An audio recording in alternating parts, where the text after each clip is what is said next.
gentlemen, welcome once again to the Monday Night War Stories. And this time, it's supersized. Because, well, there's this thing called the U.S. Open of tennis. It happens You say in that August. with such disdain. I hate this week. I really do. It was great in '96, but we'll get into that more a little bit later on because When we do tennis talk, yes, because we have to talk about champions, those who stand above the rest. Oh, God. Much like the voice of a generation, the Onitoshi Jeff Mack. boo. With me as always, the Sheen Machine, Joseph Lessel. Where's Pilsner? He couldn't be brought in this week. He had some stuff to work on. He had a real estate deal go through. So, congrats to him. Good for him. I heard Nick Patrick finally signed those papers at the end. Damn it. Rumor had it Corey was with Nick Patrick, but I don't know about that. I'm interested to see where he was this week as we give you the Human Wrestling Database, Corey Mack. It just so happens I was in the same city and I bumped into my good friend Nick Patrick. We had a beautiful lunch at a bistro. We talked some financial planning. We both came into a little bit of money. We want to be smart with it. Plus, this is in the Fort Lauderdale area, right? Yes, The Orlando area? He said he was about to go sign papers on a house. I said, well, shit, I'd like to go see your new abode. It was a beautiful time. Did you guys stop by Hogan's boat afterwards? And No, I try to avoid that place because of his wife. She's a real bitch. Who paid for lunch? Well, Nikki. He came into You guys are. He's known now by Nikki. he came into a little more money than I did. Did he? Yeah. That's weird. His financial planning was a little better off than That is mine. weird. Huh. But, before, as we get into Nikki, all the great get outta Nick here. Patrick talk. So, yes, the week of the 26th of August, 1996. Yes. There was no Raw. That can either be a good or a bad thing. And then the following Monday, there was no Raw. That's true. Now, they did have one the following Friday, what they called Raw Championship Friday, so we will bring you that. And the two Nitros that ran unopposed. Let's also talk about this real quick. Nikki? Unofficially. Well, no. This podcast will mark 1 year for us. Yes, as Early we... September, we opened up with Nitro September 4th, 95. Yes, it was the Labor Day weekend edition, and the second episode here will mark the 1 year anniversary of Nitro. So, episodes 50 and 51 of Nitro this week. Thank you to everyone who has come this far with us. It's been fun. Yeah, it has. And we only have, how many more years of this? 4 Couple more and months. change. 4 and change, so. 4 months. Before, No, 4.5 years. Years. It's months. It's going to go a while. But anyways, Raw didn't run because the U.S. Open, which that year in the men's side was won by Pete Sampras. Spoiler alert! He beat Michael Chang. It was 21 years ago, Joe. I just VCR. Hey, I was rooting for Michael Chang. He upset Andre Agassi, even though he was the higher seed. Spoiler alert! In all full seriousness, I did enjoy watching Pete Sampras play back in the day. yeah. So, And then, I did enjoy his wife. yeah. Whoa, hold on. Let's stop the podcast. Whoa, okay. Let's talk about this. You enjoyed his wife, did you? Well, me and Nikki, we were at lunch and we tag teamed this blonde. This escalated quickly. and Pete Sampras won on the men's. I don't know. Not Bridget Nelson. Let's say on the women's side, Steffi Graf beat Monica Seles. So the Americans couldn't sweep this one. Hey, at least it's home names I remember from tennis. There's like 3 names now I can name from tennis. And 2 end with Williams. Well, that's the thing is, it was Pete Sampras' 8th career Grand Slam, his 4th U.S. Open. Welcome to tennis talk. Steffi Graf's 21st career Grand Slam and her 5th and final U.S. Open win. So, Jeff, you can stick with tennis. Me and Corey will do MASH and Saved Yeah. by the Bell. You do not get to take MASH from me. I'm taking MASH. No. We created From the Swamp Yes, we did. years ago. We got that thing copyrighted. True story. We did sit out in his backyard one day drinking martinis and talking MASH. Oh, yeah, we were looking at websites and everything for From the Swamp. Dirty, okay. And were they dry? They were dry, Mark. Oh, yeah, they were dry. Sahara Desert. God, it's so fucking beautiful. Okay, so we should probably talk about wrestling on the wrestling podcast. I don't know. You today. get us going on MASH, and we may be there for a while. But Because we are officially coming to you from the Manatee Civic Center in Palmetto, Florida. Wait, When I saw this, I was like, Palmetto, Florida. wait, we're not in the great state of Cleveland anymore? No, this- Majestic Jacobs Field is a long ways from here. No, we're at the Damn it. Manatee Civic Center. I don't know this. This is a legit question. Can you tell me where in Florida Palmetto is? If I remember right, no. Okay. Well. They said something like the greater Fort Lauderdale area, I want to say. Also but, near Orlando. It's Orlando-ish. yeah. It's Fort Lauderdale, not too far from Orlando, if I remember correctly. Yeah, it's Kind of middle of the state. exactly the Sarasota statistical area. 'Cause, I mean, bottom you're looking at Miami, up top it's Jacksonville. Yeah, so you're right in that middle area there. Yeah. Not too far from Hogan's house. Now we're doing like Welcome to Florida. Map Talk.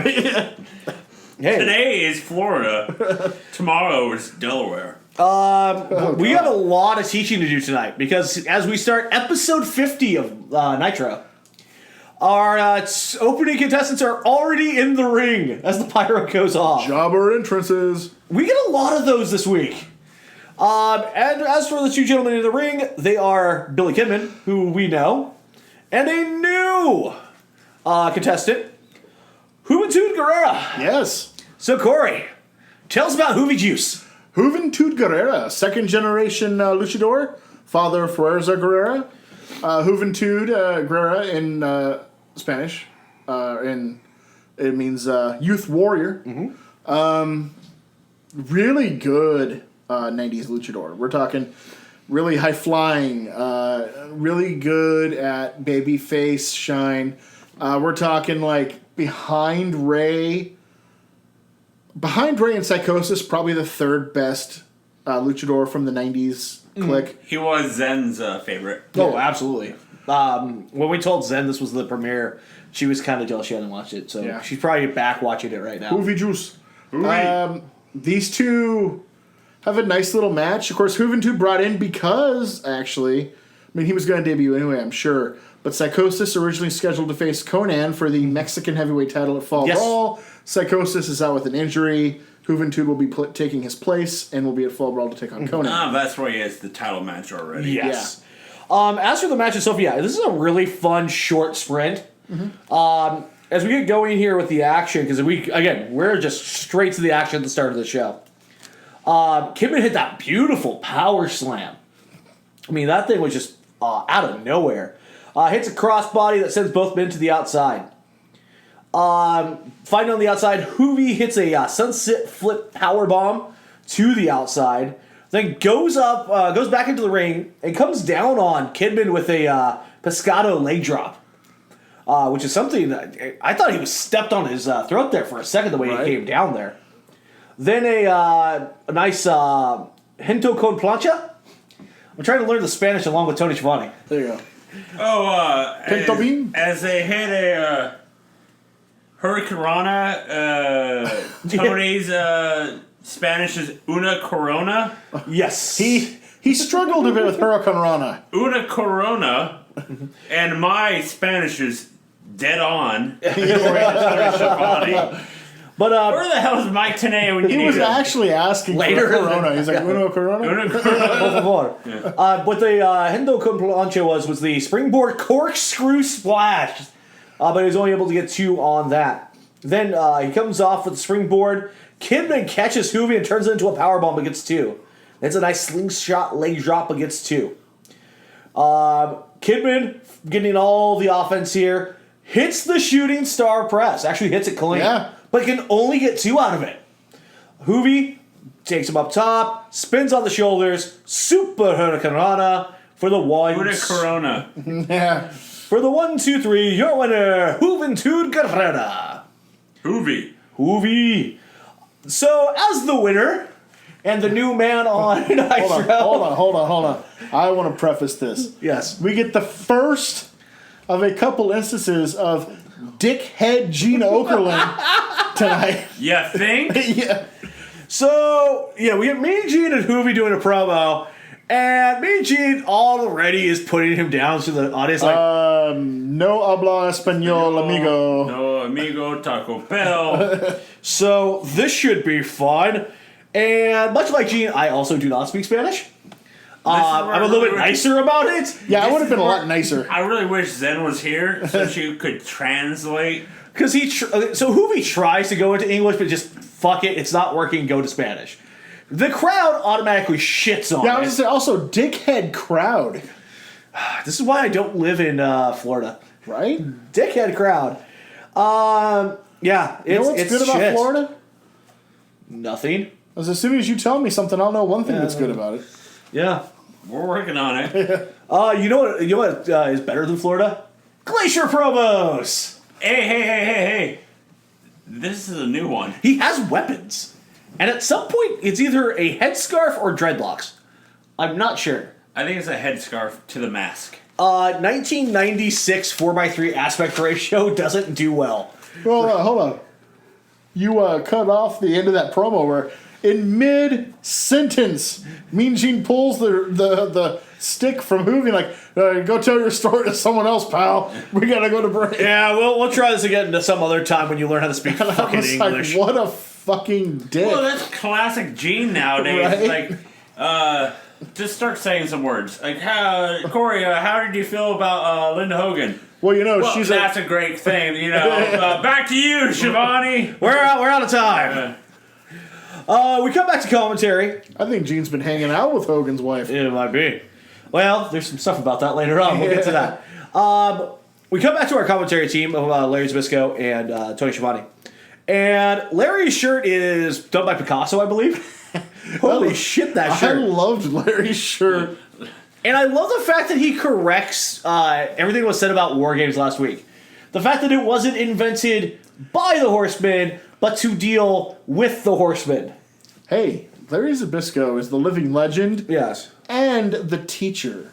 Matt Stryker stole his gimmick from Larry My Zbyszko. God, some of the stuff I learned from Zbyszko week to week on history and science and stuff He's like that. got a lot of useful information. Just don't listen to his views on women. That's all. Did you hear his whole thing about the 5 kingdoms of Yeah. Greek mythology? I'm like, holy fuck. Roman history? Holy shit. Oh, by the way, remember that argument we had last week about Benoit and Mongo just giving up their spot and not having Yes. to fight for it? Uh-huh. So I went back to 1996 and talked to the championship committee about that, and they agreed with me. No, whatever. So tonight we're getting Sting of the Sheen versus Mongo and Benoit, Well, we'll so they see can about prove themselves. We'll see about that. But as we all love tag team action, let's We get do. to our next tag team match. As the Dungeon of Doom, Big Bubba Rogers and the Taskmaster with Jimmy Hart take on the American males. Well. American males. Kinda. You see, Riggs is hurt. Again? Yes. Is he still... From what this time? Who knows? Being Scotty Riggs. Or he might just be Being getting Scotty Riggs. He might just be purely getting replaced at this point. American males. As Bagwell comes out with his new tag team partner, that young up-and-comer Jim Powers. With Teddy Long, of course, as his manager. I was hoping for a Joe Gomez, Jim Powers tag team, but Holy fuck. not getting that anytime Can't soon. handle that. But what we do get is a review of the Taskmaster's signature move and finisher. Oh my The god. Tree of Woe with the 2 feet to the belly welly. The 2 feet into the belly welly. So, obviously we have a nice tag team match. You got some capable people in the ring, especially when we're talking about Taskmaster and Bagwell at this And Jim point. Powers. I don't know. Jim Powers dominated this fucking match. But I'm convinced he's taking the strap off Flair. I'm convinced. let's face it, who's the actual focus of this entire thing? Nick Patrick. He was Yeah, Nikki. fine. No, he was doing a fine job. I don't see what's the issue. Oh, there's an issue. I mean, he calls actually this match completely down the middle. Until the end. I'm not surprised. As Bubba power bombs Bagwell. Then Jim Powers hits a crossbody on Bubba. This is the end that you were talking about. Yep. So, it's a running crossbody by Powers onto Big Bubba. 1, 2, 3. And he does count to 3. But, he thinks about it. And sees the error of his ways. Bubba got that shoulder up. And you know what? I can't let it in on such a bad note that he would lose on possibly having the wrong call. Yeah. I'm going ahead and restarting the match. What? That was a 3 count. Nope, that's called Big Bubba hitting the sidewalk slam on Jim Powers for the 3. Your winner, the Dungeon of Doom. There was nothing untoward here. And I might add, there was no, like, NWO guys in this match. This is WCW. This is Dungeon of Doom against Literally American jobbers. everybody who hates the NWO, there other was- than the Horsemen's I mean- in this match. There was no NWO But bias. since Hog Wild and once Nick Patrick took Luger's leg out, he's been acting a little fishy. Well, I Well, thought he was on the take for the NWO. He might be. There's no NWO here, though. He's got a point here, Joe. And Bubba's shoulder does come up. Now, it might have just been a botch in the thing that she brought up a little bit late to not to break kayfabe too much here. But Yeah, and there's also something coming up in this after this that makes me scratch my fucking head. But anyways, we now get Mean Gene to the ring to talk to Hart, Bubba, and Taskmaster. Old dickhead back. And Bubba's like, you know what? I'm the most underrated performer in the history of wrestling. Well, And I'm not going to be overlooked anymore. And I'm going to take the belt. And one last thing, I want Glacier. Where the fuck did that come from? Right? Like the entire dungeon wants to face Glacier. He's like, wait, what? You mean the guy in the promo for the last 3 months? Yeah. You know what? He keeps on supposed to be here. We can worry about this NWO problem later. Yeah. This fucking Glacier. Yeah. He's been blue balling me for 3 fucking months. Want to kick his ass.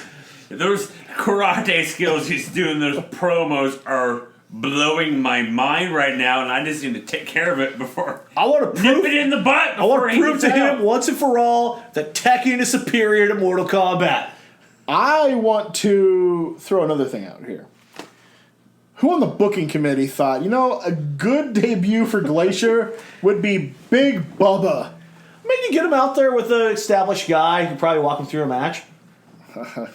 Yeah. Just wait till you watch that match. I've watched that match. No, you have to remember. You remember that? I remember this. 'Cause From 21 years ago, that match you remember. here's the reason why. I was what was I, 13 at the time? Yeah. So, what did I love? Video games. Oh, yeah, of course. And Mortal Kombat was fucking awesome because I was 13 and had blood. And it's like, oh, dude, Glacier's gonna be that Mortal Kombat. He's gonna be Sub-Zero. He's gonna be fucking sweet. Oh my god, what the fuck is this? Oh, wait. We still gotta wait 2 weeks for that. Yeah. Yeah, 2 don't- weeks? Oh, yeah. Don't blow your load. We'll get to that. Oh. And then Taskmaster just starts calling out everybody. The NWO, Benoit. Taskmaster seems conflicted these days. You think? a little bit. It's almost like he's going through some personal problems at home. Then he starts calling out Gene Yeah, right? about being on a boat with Hogan this last weekend. Ooh, really? And Gene's like, wait, it wasn't me, it was Bischoff. Wait, what? Who's going to confuse Mean Gene and Eric Bischoff? And he goes, Did he have hair? Did he have hair? No, he was a bald son of a bitch. It's like, holy shit, we're casting aspersions on Mean Gene now. Gene tried to get out of that and it did not work. No, it did not. So confirmed. Okay, so let me get this straight. Confirmed, Nick Patrick still can't tie anything to him, but Mean Gene is on Hogan's boat. That's Why doing his wait, who's calling out Nick Patrick? This guy, Mean Gene. Holy shit, this is coming together. Is he covering his tracks? Yeah, this is coming together. So as we come back from commercial, Joe, is your last name really Okerlund? Listen up, Pally. as we, Don't fucking touch me, Jeff. I'll have my lawyer call you. put that out. So we come back from commercial after the Mean Gene promo to get to another Mean Gene promo in the back Oh my with god. Sting of the Sheen. He's a dickhead too here. And Listen here, cops. You got nothing on me. Joe, you were helping Sting or you're helping Lex with the Sheen at this time, correct? Yes. Were you ever helping him with his promos? You should have been. It wasn't part of my repertoire. Did you feed him this line? Oh god. And I quote, "We're in the frame of mind to kick some behind." That's a line right there. That is a line and a half, and Were you responsible for this line or were you not? I would like to take credit for it, I wouldn't. but it wasn't me. It was one of mine and Lexus, as we call it, a jam session. And we were just throwing out lines. And Here's that what I came don't- up. Were you also doing lines and lines and lines? No, we're clean. Oh, that was Sean. We're clean. Here's what I don't understand. This like tag team here. Yes. If you look at it, one guy screams good cop. Yes. One guy screams bad cop. Yep. However, They are like, Sting is definitely the bad cop. Oh, we're finding out later on. Then they start questioning this, like, oh wait, so hey, last week the Horseman said this was cool. This week they say it's not. The fuck? Why are we having to do this gut check now? Doesn't make sense to me. But fuck it, we'll beat their ass anyways. And then we cut to our next match as Mike Enos takes on Chavo Guerrero Jr.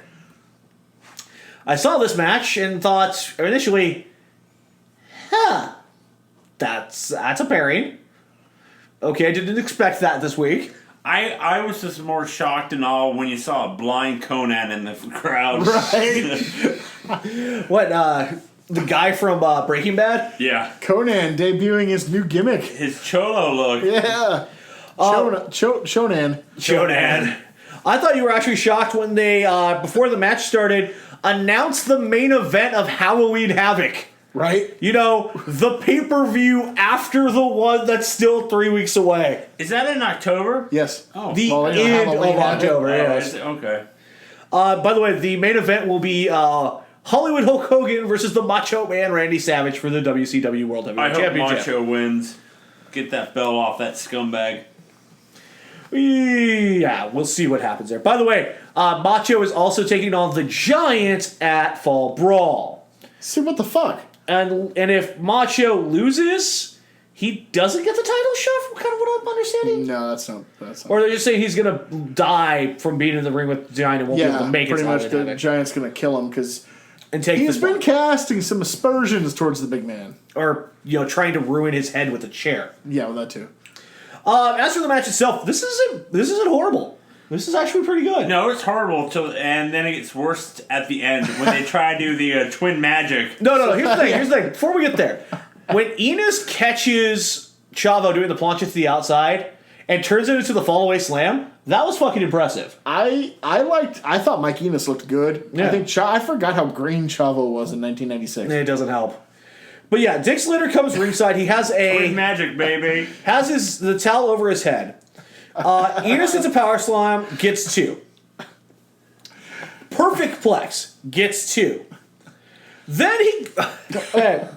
So Mike This is getting to the Enos. main point of the damn match. Shut up. Mike Enos power bombs Chavo onto his own knee. Yeah. I don't know how physics works on that. That you do a sit-up power bomb, somehow twist and land your opponent on your own knee. I had to rewind it. I was like, wait a minute, how did that fucking happen? He just wanted to bust his kneecap out. The best part is he does it to the right knee, which you never work the right. You always work the left. Yeah. So Chavo puts on the figure 4. It's completely bass backwards because it's the wrong leg.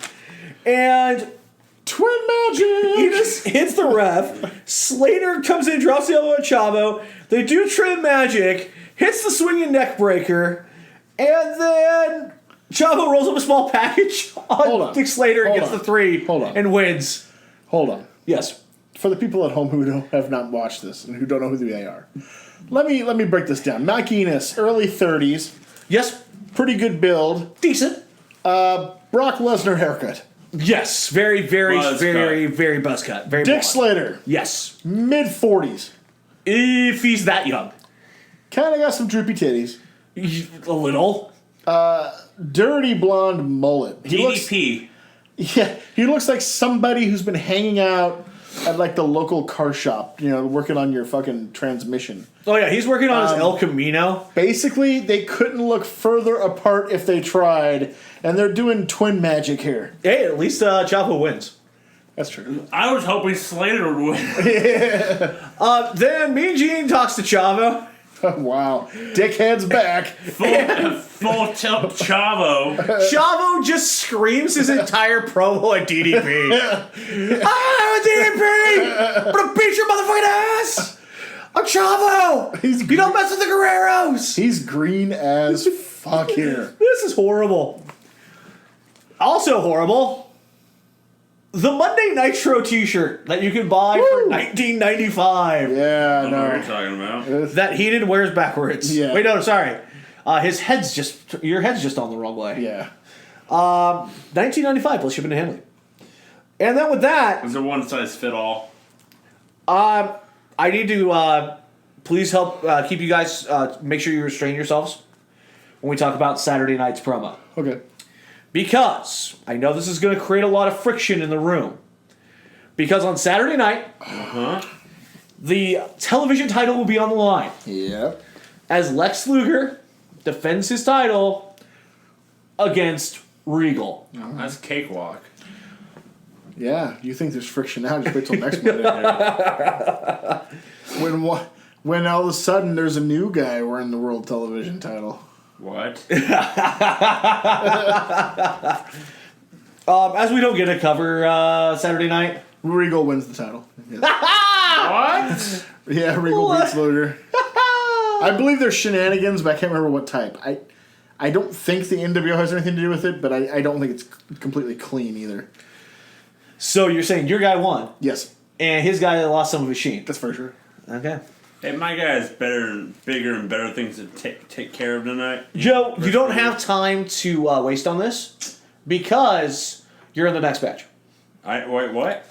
As JL makes his triumphant return Oh, what? against Rey Mysterio Jr. in a match for the WCW Cruiserweight Championship. All right, it's a title match. It is. I like how Mr. JL's been resurrected out of nowhere all of a sudden. Not only that, it's a fun little match to start.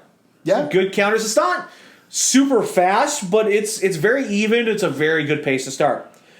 And, just as things are heating up between the two, we got to cut to the outside. Of course. Because Hogan's here. And so is Brother. the NWO. And they have hijacked one of the light guys outside. They take him over to the production truck. Scumbags they are.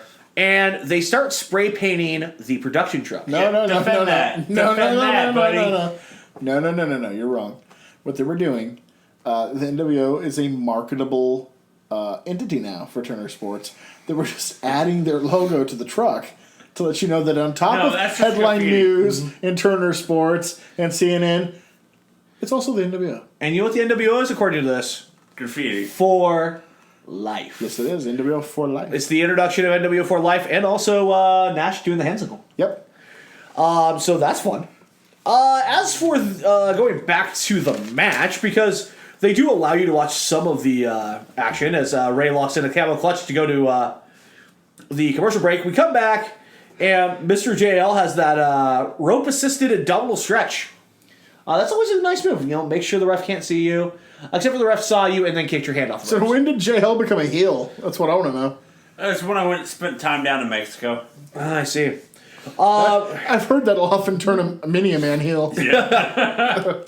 Ray hits a springboard dropkick that sends JL to the outside. Feints the 619. Then does a front flip senton to the outside. But somebody's watching. Yeah. Oh, well, a lot of people are watching according to the ratings. But out front near the ramp is Dean Malenko. He's watching because he is not done with Rey Mysterio. He wants his Damn. belt back.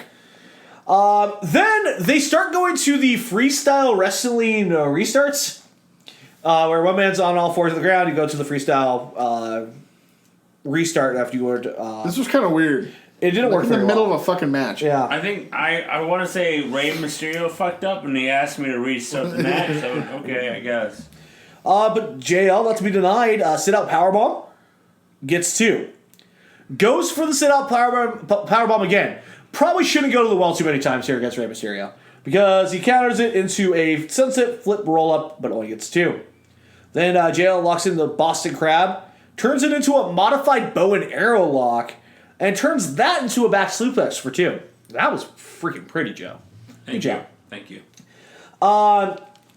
But Ray, that sunset flip stack pin only gets 2.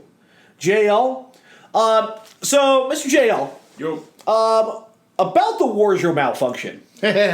What happened there on the side? It looked like you may have had too hard to be able to laugh and split your side. No comment. Put a couple too many of those chimichangas down while you're down there in Mexico? Fucking Nick Patrick, man. He's back there slashing wardrobe. Yeah.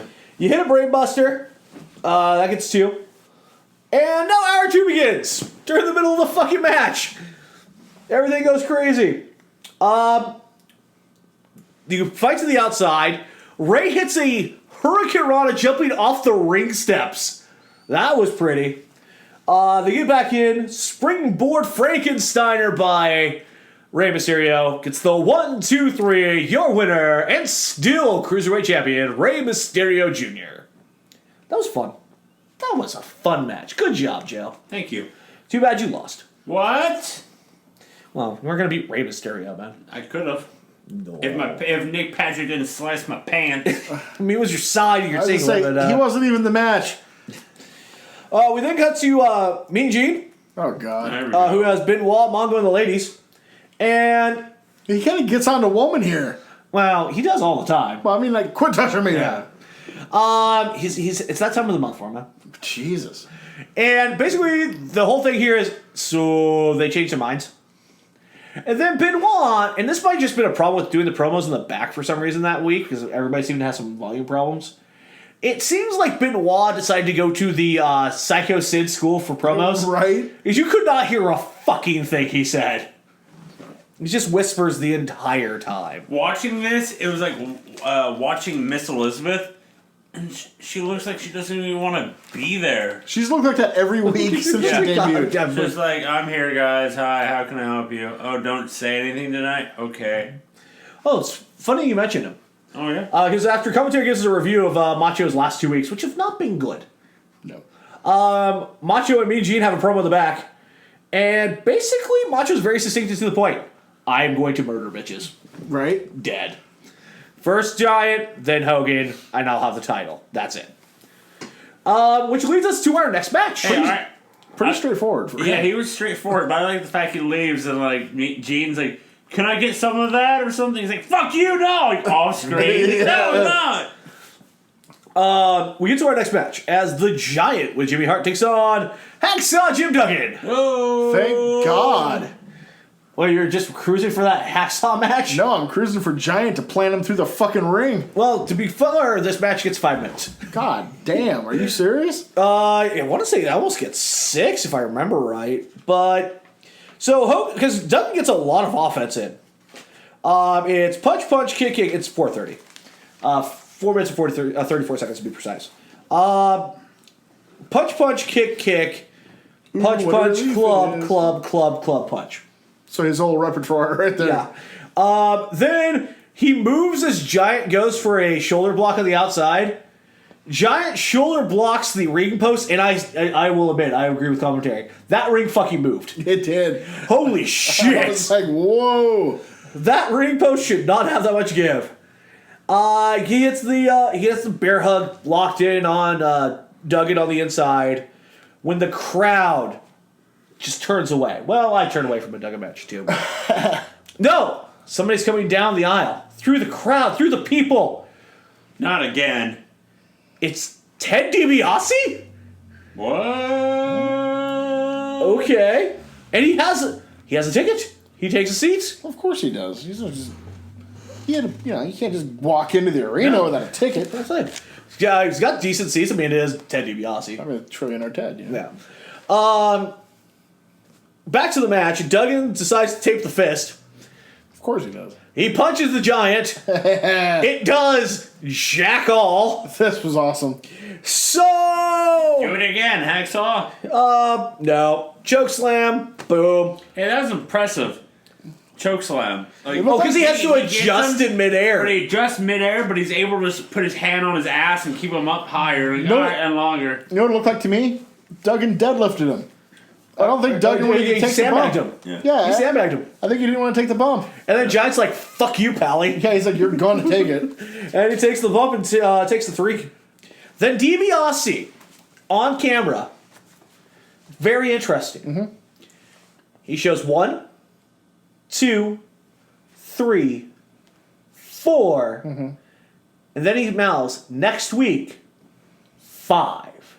I'm not surprised. Ted's a smart man. The couple of weeks I've got to know him. I mean, what I meant was he's a smart man. I've watched him on TV for years. Obviously has a game plan. Yeah. Things are fine. According to Eric Bischoff, I mean, that's great because this means a 5th member of the Four Horsemen. Yeah, I mean, come on. Was anybody buying that? No, seriously. The dumbest thing I've ever heard. Bobby was like, yeah, no, I don't think so. That's not what that means. Giants and Jimmy Hart are joined by Mean Gene. It's promo time. And the Giants in shock. He is shocked by the amount of criticism he's getting for, being jumped by 3 men and losing the title. And then Macho having this big butthurt reaction to it. And so basically here's the thing. Macho's scared. He couldn't cut the mustard. And because he is still the champ. And don't get it wrong. He is still the champ. He's going to take care of everybody. He's going to take care of Macho, and eventually will take care of bringing the title back. Mm-hmm. Okay. I mean, he looks like a pissed off giant. I wouldn't want him on my case. No. Just blaming Macho for everything. Well, Macho kind of blamed him for everything, so it's a lover's quarrel. I don't know. I think WCW is kind of treating the giant like shit, but yeah, whatever. I mean, they did blame him for losing the title. I mean, he did get beat up by 3 guys. But I think we're missing the big picture here. Is Chonan still out in the audience watching? No, he gone. Okay, I just want to make sure. DiBiase took Chonan's spot. Yeah. No, he didn't want to sit around for the next match, which I would have sat around for the next match. It's kind of awesome. As for the, I think about the 4th time we've seen it so far, the Rock and Roll Express take on Flair and Arn Anderson with Woman and Liz. This is after a fall brawl promo, by the way. I just want to say, so we're like a couple minutes into this match. You can get to details in a minute. And I'm going to go back to Bischoff about DiBiase. Hey, 3 minutes ago, he's joining the Horsemen. And then his brain goes like, wait a minute. What if he's the 4th or 5th guy of the NWO? Uh-oh, we're in trouble. We don't know what's going on. So nobody goes and talks to him or asks him any questions? No. Until we get the next match. Yeah, why isn't dickhead Gene Okerlund out there trying to talk to DiBiase? Gene at? Drinking in the back. As for the match itself... Get off me, woman. Rock and Roll Express get off to a fast start. Hit that nice high-low on Arn that gets 2. Stereo drop kick, sending Flair to the outside. And basically then it just involves the match that we've seen about 6 billion times throughout the years. I'm not complaining. I'll say, it's a fun match. I mean, it's not like it was 10 years ago, but... Yeah. Eventually, as the 4 brawl and chaos ensues, Arn hits the DDT on Morton. Mm-hmm. Oh, fucking spike DDT. That thing had some clout behind that. Some mustard on that. Flair covers to get the 1, 2, 3. Your winner, the Horsemen. Because, like it or not... Because they're going to fall brawl and need to look strong. Still the best thing going today. I mean, yeah, that too. But you're wrong, but whatever. Come on. It's Arn. Have you seen Arn's promos lately? Oh, they've been great. Ready for another one? We're talking like Hall of Fame level promo work this year. Gene joins Flair, Arn, Woman, and Liz, and Arn just cuts this beautiful promo about how you settle this like men. Mm-hmm. And, I mean, the NWO, they're just not handling this like true men would. Men take hold of this, and men take care of this like men. Yeah. Manly. Yeah. You know what? I would probably buy this promo a little more if it wasn't coming from a member of the goddamn 4 Horsemen. Hey, they take care of things. Yeah, they do. Yeah, and a pack of wolves cheating and clawing and fighting, breaking all the rules. Deborah, will you stop it? Breaking all the rules. Yeah, I'm really going to look to Arn Anderson for a moral compass, Jeff. I mean, that's what I've done in my life. This is not the right way. No. Son of a bitch. He is not a role model. I even grew my beard out because of Arn. I was going to get the 1980 glasses because of Arn. Oh, that you should do. I want those. Buy 2. Then Boogie. Boogie's back, baby. And he's looking forward to War Games because they're not New York. Nope. They're not Chicago. They're in Winston-Salem, North Carolina. And that's Horseman country. That is true. Basically, he gets to have a home game. Yeah. And that's a good thing for him. He'll need it. We cut to a Glacier promo again. Oh, my God. And then we get our next match. You know what I want? I want a big Bubba promo like that next week. That's what I want. Our next match, we get to bring in the Dynamites again for some knowledge here. We already know about hashtag push Alex, right? Of course. Because fucking push him already. But no, he is taking on a newcomer. His first time on WCW. Chris Jericho. Ooh. Would you please break these walls down? Christopher Irvin, born in 1970, father of an NHL player, Ted Irvin. Started his career in 1990 after training at a Hart wrestling school with fellow compadre and Canadian Lance Storm. Formed a tag team, the Thrill Seekers. Which, yes, Lance Storm was in the Thrill Seekers. Yeah, well... You can be serious for a second. Competed in Smoky Mountain. He also did a lot of time in Mexico and in Japan. Made a name for himself. Made his way to ECW on the recommendation of Mick Foley, who saw him in Japan and became a fan.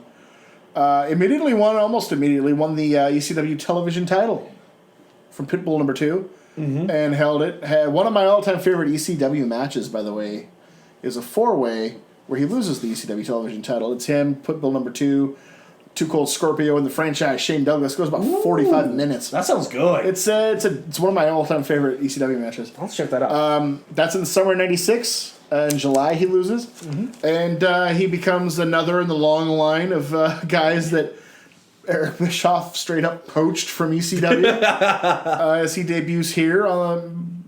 He wrestled at the World Peace Festival. It's something called that. Antonio Inoki put it on in April, and Bischoff was there. Oh, is that the North Korea thing? No, it's the thing they did in LA the year later. Oh, because that's right. Yeah, he talked about seeing him in California. Yeah, that's where he saw Ray. That's where he saw Jericho. That's where he saw a lot of guys he ended up signing.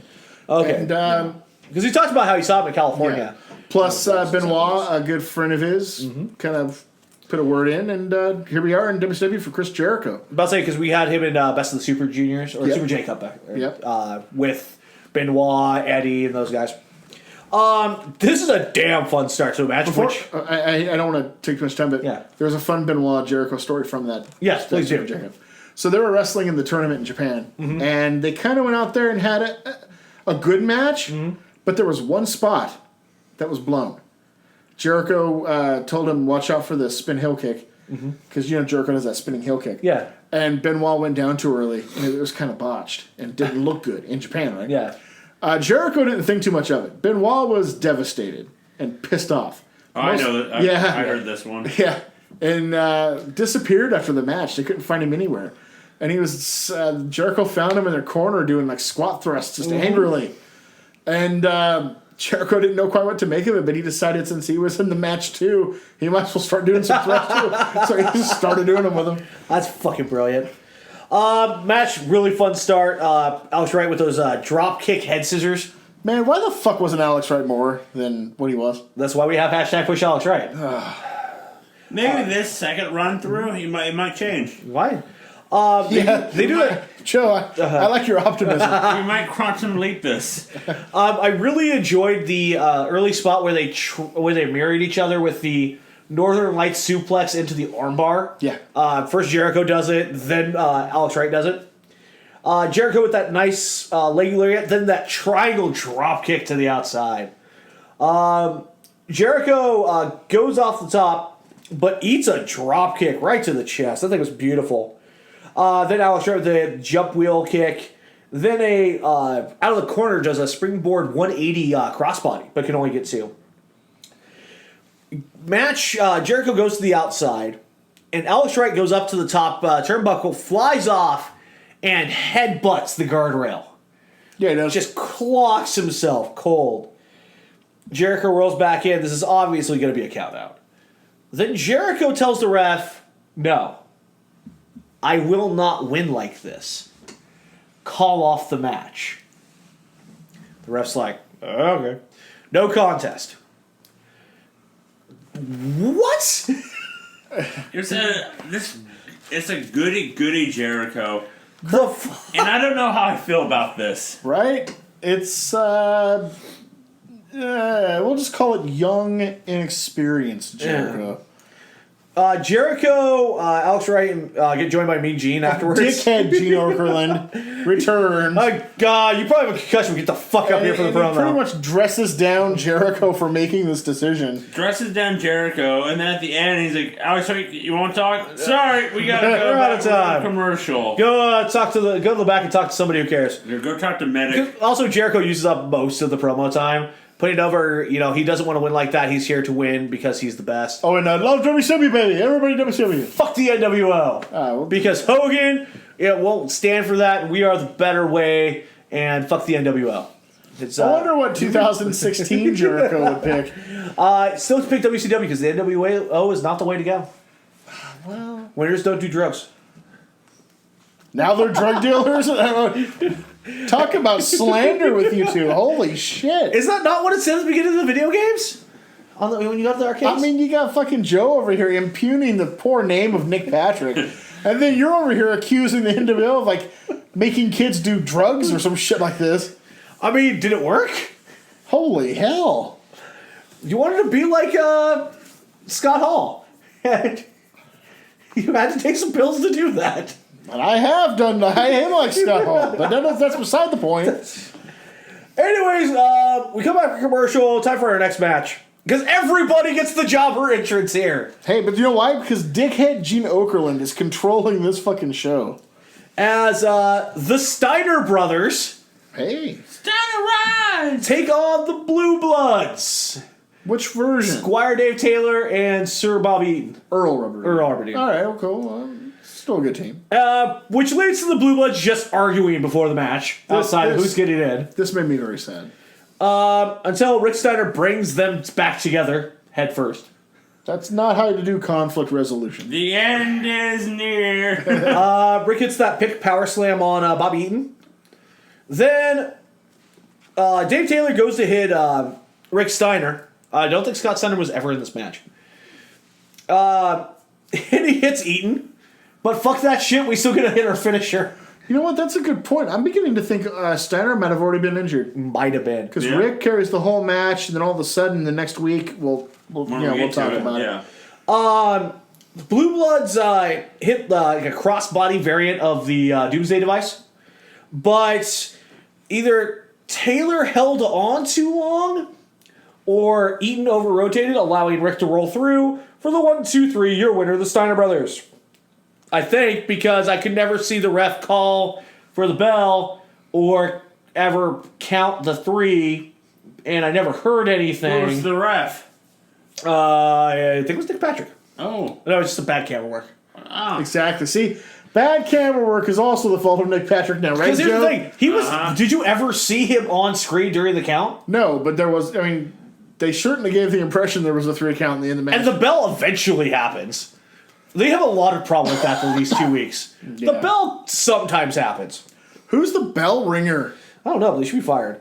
And then right after the match, the Blue Bloods just start fighting. This made me very sad. And me and Gene's trying to cut a promo with the Steiner brothers, and they just do commentary over the top of it. Scott's totally into the brawl between the Blue Bloods. Get him, Bobby! Get him, Bobby! I have that in my notes. Who cares about the Steiners? Let's talk about the... And Rick Steiner talks about how they have a title match at Halloween Havoc? Rick? Yeah. It's actually at Fall Brawl. Wait, what? Yeah.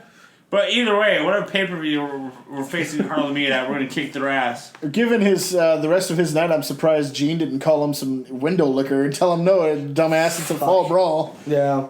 We come back to commentary where Eric... Gene was too busy laughing. Yeah. We come back to commentary where Bischoff is still confused whether DiBiase's with the Horsemen or the NWO. Jesus, man, it's not that hard to figure out. And we get to our main event. Mongo and Chris Benoit with Woman Liz and Deborah versus Sting and the Sheen. And this is just a Pier 6 brawl from page 1. Just brawl from go. Mongo hits that hot shot on Lex. Whew. Mongo looked a little rough. Yes, he did. But Lex basically gets his ass kicked for about 10 minutes. I mean, this is just him getting worked over hard. Kind of weird when Luger's your face in peril. Yeah. But as the match starts to get towards its end, out comes Hogan. Yeah, well, he just wants to scout his competition. Does he? Lex is kind of laid out here. He's got his eyes on Mongo. Yeah. I think he's worried about Mongo. He lures Mongo around the ring. Heenan already calls it a trap, There's a trap! which it is. And here come the outsiders. And they attack Mongo. Yeah, well, yeah. And I want to hear this. as Mongo gets his ass handed to him, Yeah. they spray paint his back NW. Oh my goodness. Oh. What? Back in the ring. Benoit eats the razor's edge. Yes. Sting eventually gets up to hit the jackknifed. That was not pretty. That was not pretty at all. Come on, Sting, go with it. And both of them get spray painted. Mm-hmm. And You want to defend that, buddy? Well, let's wait till it's done. wait, here come Flair and Anderson. There you go. See? They're out. And then they get spray painted in the eyes. And then Hogan spray paints a black streak down the middle of Flair's hair. Then the trash starts flying. Oh, God, yes. The NWO take over the commentary desk. They spray paint the set. And eventually get cut off. Disrespectful. Man, we should have heard out what they had to say. And then we get a replay of DiBiase to end the show. Of the 1, 2, 3, 4, and next week 5. And with that, let's cut to next week. Well, hold on. He wants me to defend this. Yeah, defend it. What's there to defend? They're making a statement. They're just trying to get their name out there. Let them know there's a new boss in town, and it's the NWO. Their name is down on everything It's now. it's product placement. On the back of all the guys. You even put it on the back of Nash's t-shirt. Right? Flair, I mean, come on. He was just exposing his real hair color anyway. That's all there When was the to it. last time that thing was anything other than white? That night, it was black. Really, I don't see a problem with any of this. Well, the question is, will that continue the next week? As we finally hit the month of September. Woohoo! The second Labor Day weekend. The 1-year anniversary of Monday Nitro. And we get a replay of basically the NWO owning last week. And DiBiase showing up. It should be. And we get to our first match. As hashtag push Alex Wright. 2 weeks in a row. Could they in fact be pushing Alex Wright? That's a first. Takes on Diamond Dallas Page. I don't think they are. And we get the music. I was happy. Down. Yep. Seems like me and Joe don't agree on much lately on this show, but we can agree on DDP's One music. thing only. Alex Wright with that spin heel kick. Hits a nice punch to the outside. Comes back in with the slingshot press and gets 2. Page, though, that tilt-a-whirl sidewalk slam. Absolutely pretty, gets 2. Sit-out powerbomb gets 2. Alex Wright counters belly-to-belly suplex. Didn't expect that from him, but it gets 2. Then some really nice counter work. But eventually, you know what's coming. Diamond cutter out of nowhere. Gets the 1, 2, 3. Your winner, Diamond Dallas Page. Crowd pops hard for the cutter. Oh Yes, yeah, they do. it's getting over. By the way, how would you call the officiating of this match, Joe? Was it Patrick? I'm not saying. What did you think of the officiating of this match? No shenanigans. Count was good, right? I believe so. Okay. By the way, Nick Patrick was the referee of the Exactly, match. that's what I'm saying. And they start to try to cast aspersions on the match. It's like, no, it's perfectly fine. Zabisco's like, hey, look, no, it's paranoia. Yeah. Even he's admitting it. And then Mean Gene pulls over Nick Patrick, and basically, Nick Patrick says all of his calls have been checked out by the main office. And you know what? They've all passed review. And you know what? This is just Mean Gene being a liar. Yeah. Straight out says, you, sir, are a liar. Freaking Patrick is getting more promo time than most of the roster. In all fairness, he's cutting better promos than most of the roster. This is true. Yeah, fuck you, Mean Gene. Gene, 2 weeks in a row, just a complete nutter cock.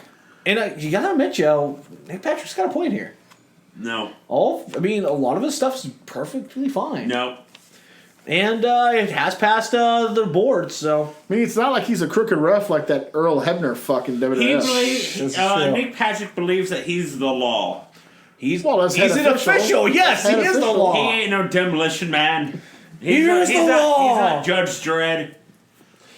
He's Judge And he- Jury and Executioner inside that ring, sir. You gonna quote Tango and Cash now? Just keep your main Stallone films? Throw him all from the train? I'm about to. Death Race? Stop, or Joe's mom will shoot. Ah, yes.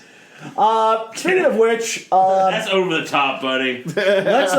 let's shoot on these denim shirts that you can buy from Oh my WCW. fucking god. $39.95 plus You know, shipping and handling. The ones that fucking Mike Tenay wears for the next Yes. 2 years. But Bagwell says you can get you chicks. Yeah, right. Well, if you look like Bagwell, probably. Yeah. When So you that look like helps. Bagwell and you're in the softcore porn on Skinamax, of course. Speaking of softcore porn, Huh? we go to the back where me and Jean's with Sister Sherry Oh, and God. Colonel Parker's cock. That's not softcore. And they're back there, and Colonel Parker has a package for Sister Sherry, I bet and he she does. is very excited to see his large package. I bet he should. She unwraps his package, And and it's his dick. no, it's actually leather, For his Leather dick. vest. a leather vest, and some assless chaps. Yeah. Because what's happening is she needed some riding leathers for when she visits his farm, his place in Kentucky, to ride his steed, John Henry. His dick. Yeah, totally his cock. BG's like, I've ridden that before. It's a wonderful horse. Well, see what happened. What happened? He has ridden it. It was accidental. What happened is Gene Okerlund was. Wait a minute, is it accidental? Gene's, he slipped and I landed on. To be fair, Parker's you dick. can be 20 feet away and hit that. What happened was Gene was backing into a locker room and just not paying attention. Oh, hey there, Colonel. And that's penetration. But yeah, she's gonna go ride Colonel Parker's steed in leather. She will not be the first. Yeah. Probably not the last. But because we covered enough with the managers, let's cut to the tag team that they manage, who's already in the ring. I like how Harlem Heat's a complete afterthought in all this. Aren't they the tag champs? Yes, they are. They're playing second fiddle to. Well, in all fairness, everybody plays second fiddle to that thing. Yeah. But Like three people can play that fiddle. yeah. As Harlem Heat takes on the team of Greg the Hammer Valentine and some guy named Valentino? This is Buddy Valentino. Buddy Valentino. Corey, who the fuck is Buddy Valentino? A jobber. Okay. Completely a jobber. Anything else you'd like to mention about Buddy Valentino? No. Other than the fact that he is slightly out of shape and can hit a dropkick. He did the grunt work in this match. Oh, we have another person to introduce in this match. Who? The new ref with WCW. Oh yeah. Mark Curtis. Actually, this is cool. Mark Curtis. Great referee, Brian Hildebrand. Yeah, has no idea what to do with the belts. Is it? Well, it's WCW, in all fairness. They probably didn't have anybody to grab the fucking thing. It's true. But former Smoky Mountain referee, Okay. lifelong wrestling fan. He was also Jim Cornette's pretty much right-hand man in Smoky Mountain. The Tommy Dreamer to his Paul Heyman. Okay. Which makes sense here as the I forgot to tell you that we are at Chattanooga, This is Smoky Mountain the territory. University so of Tennessee Chattanooga Arena. at least we're not in Palmetto. Yes, but we have been here before. Yes. And you remember what the big thing was about UTC? Those fucking molded plastic chairs. Oh, Joe, do you remember the plastic chairs? Oh yeah, that they couldn't fold. Yeah. Yeah. They're back, baby. They're back with a vengeance. Bum bum bum. So, as for the match, Who cares? DiBiase's here. DiBiase shows back up. And he's here. Who's with him? How did Valentino and Valentine get a title match? They were standing there. Oh, okay. Yeah. And like, oh, hey, you, get off the ring. But I don't- DiBiase comes yeah. out. DiBiase comes out. Nobody's with him. But he promised a fifth. Later on. Okay. But he gets his nice personal blue plastic molded chair. Befitting a trillionaire. Let's say, to be perfectly honest though, it looks like it has better lumbar support than the metal chairs. It probably does. The match gets a bit sloppy because, well, it's Really? It's Stevie Ray versus Valentino for the majority. Holy fuck. And it gets bad. I'm dead serious. Can Yeah. I just add Valentino, better worker than Stevie Ray? Yes. Eventually, Booker gets in, hits the Harlem sidekick, gets 2 out of that. Doesn't be some news here. Yes. We're having to change to the commentary team.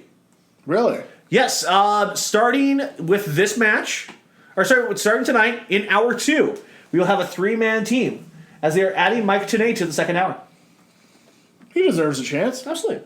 Plus, I mean, if they're going to do more cruiserweight action, God, you need him at the fucking booth so Tony Schiavone's not calling Olay Coronas anymore. This is Una true. Corona.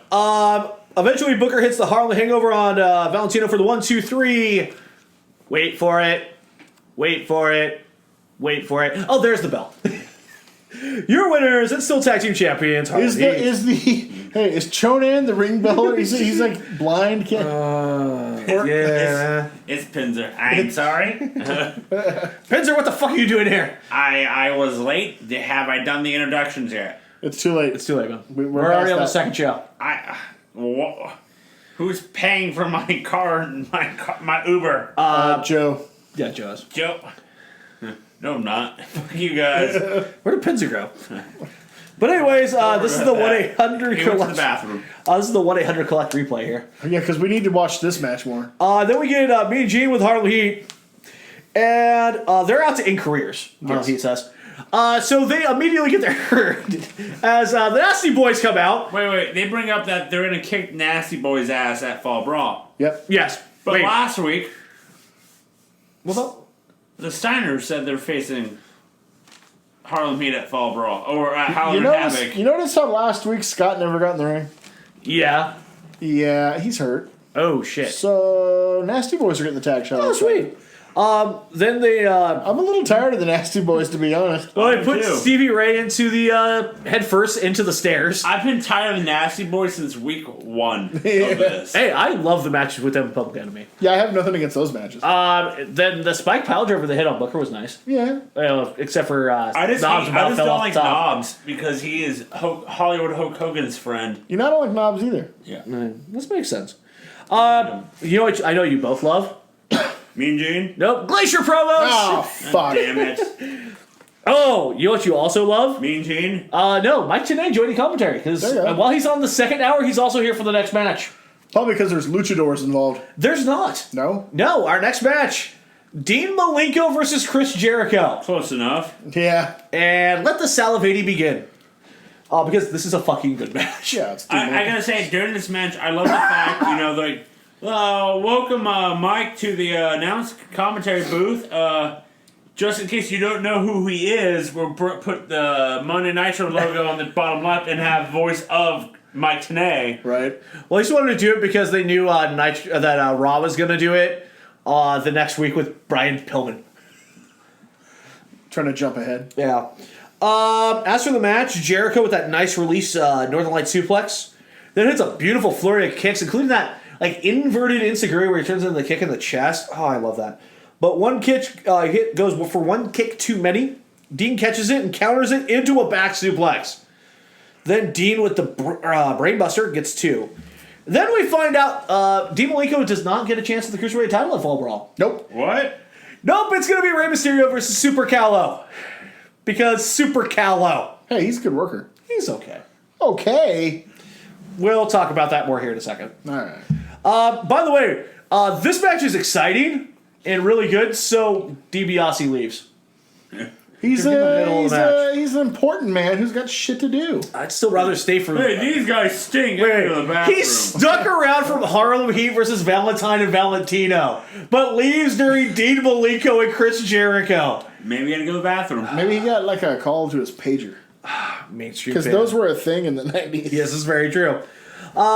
Dean with that nice rope-assisted figure 4 to the head, but that gets countered by Jericho into an electric chair drop. Dean with the butterfly suplex gets 2, then goes to the rope-assisted double stretch. Then Dean Malenko, again, underrated athlete, with the twisting springboard bulldog that gets 2. Then the running crossbody sends both men to the outside. Jericho gets the upper hand here, gets back in the ring, jumps to the outside with a triangle plancha. Rolls Dean back in, hits the missile dropkick, gets 2 off of that. Goes for the tombstone, gets countered. Dean hits a tombstone pile driver of his own, that gets 2. Jericho with a fucking brilliant bridging German suplex gets 2. Hits the spin wheel kick. Then we go to Counterfest, which I always love. Moves on moves on moves on moves. Until eventually Dean goes for a German of his own. But Jericho rolls forward until he can get him into a cradle for the pin. 1, 2, 3, your winner, Chris Jericho. Bit of an upset. Bit of an upset. Brilliant match, though. Oh, yeah, good match. Brilliant match. After the match, we get this video package for Rey Mysterio and Super Callow. And you have a lot of great footage for Rey. And a lot of Super Callow's footage are him entering the ring. Well, in all fairness, he's had like one match on Pro. Yeah. So, I mean, it's not like they have multitudes of video to go from. This is very true. Then we get a promo for Saturday night. And Corey, Saturday night worked well for you last week. I know. This week, not so much as the Blue Bloods implode. Sometimes you just got to fight it out, you know.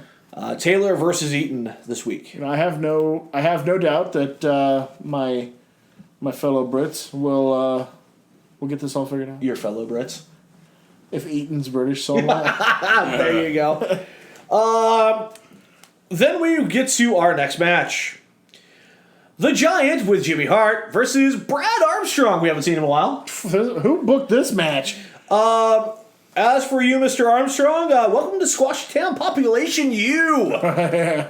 As he hits a whole bunch of drop kicks that do fuck all. But they looked good. They I did look just good. forgot that Armstrong was a top contender for the Cruiserweight title. I mean, he did make it far in the tournament.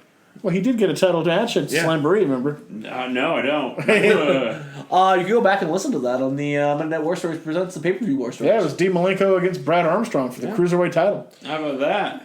Oh, by the way, the limo's here. That's like the whitest Cruiserweight title match you could ever book, by This the way. is very true. A limo arrives during the match, Yeah. and then we go back in, and there's a choke slam for the 1, 2, 3. Yes. Your winner, the Giant. Giant looks pissed. Giant kind of looked out of it, though. Well, It's like his mind was somewhere else.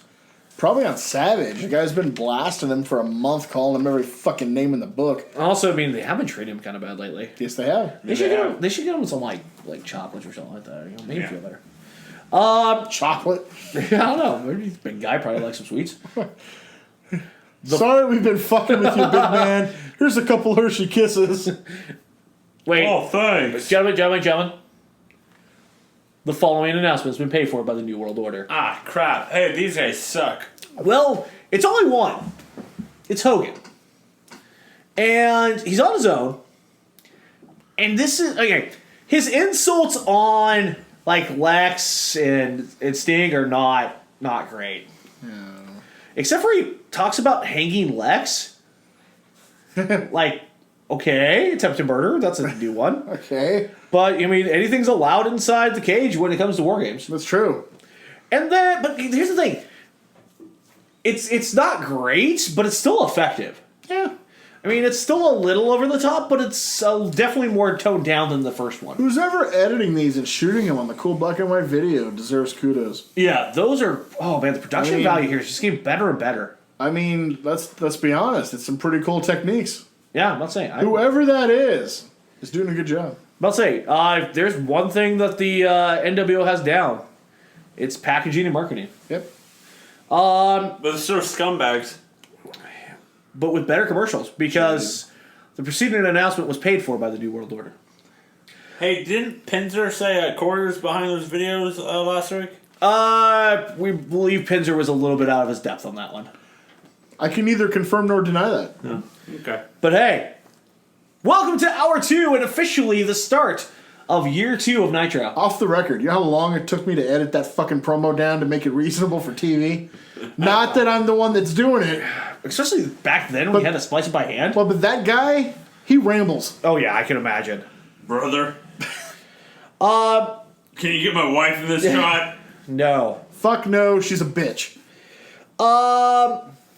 We get our new 3-man team now that they have Tenay on with Tanay. Bischoff and Bobby the Brain Heenan. And then we get another look at last week because it was kind of important. Well, Raw just started, so you gotta... Yeah. Well, no, it didn't. Oh, no, yeah. Yeah, 'cause remember- Yeah, I forgot. Pete Sampras is in the semifinals. Oh, yeah. And then we get to our next match as Big Ron Studd takes on the Macho Man Randy Savage. That guy looks Question. like a Yeti. Question. I bet you make one Super Ninja though. Did, when he started coming out, did he look like he was like a midget? Yeah. The camera angle? Like to me, it looked like he had a lobotomy. Yeah. And then Mike Tenay actually tells us that yes, Big Ron Studd was trained by Big John Studd. Because Mike Tenay, he knows everything. Makes sense. As for the match, Macho decided to pay us a reminder of what happened last year with Macho Man matches and gets his ass kicked for the entire thing. Just gets dominated pillar to post. And wait, we got something going on the outside. Somebody's getting out of the limo. But they're Why? getting in. Why? It's the NWO. Oh, yeah, that's right. I forgot. It's Hall, it's Nash, it's Hogan in those spiffy looking new shirts. The classic end all be all NWO shirt. That was a nice looking shirt. Isn't that a nice design, Joe? No. I mean, You can make a mint off of those things. I think those things could sell. They're classic. They're not over the top. They're not ostentatious. They're just good, solid T-shirts. I completely agree with you. And I think they sold about 6 quadrillion of Yeah, those right. things. I think they still sell now. They do. But they also chase the cameraman off because they don't want him to see who else is in there. Yeah, Hogan slammed that door quick. Told the guy to stay in there.